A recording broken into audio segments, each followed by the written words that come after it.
Kikubor kibabnya. Myntri Rangbah kejela ukon ke sangma ula pelat ya ke Meghalaya School Quality Assessment and Accreditation Framework Msqaaf CM Impact Meghalaya Learning Enhancement Program ha ke jengyalang Education Conclave Arajat Arpusan Hatura. Myntri Rangbah ula soy ya ke soskular ke jingete bat ke Mothers Union bat samru ya ki tablet ciki kena pulih ki badonkam ya ki jengdonkam bakar panghakaliang ke pulih putih. Usang ma ula kedoru ya ke jingkong san ha ke baydai bat ke jingsoy ya ke soskular bat ke Mothers Union ha ringkat ke jing IT ya palat arhoteli ki skul haki.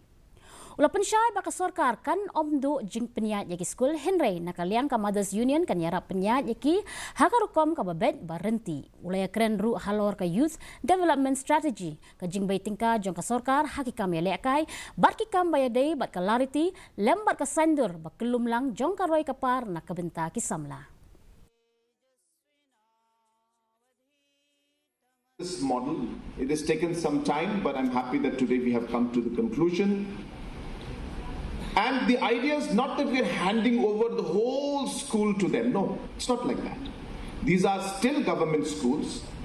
Salaries still will be paid by the government. Teachers will not be affected. So I hope the teachers don't take it otherwise. Teachers will not be affected.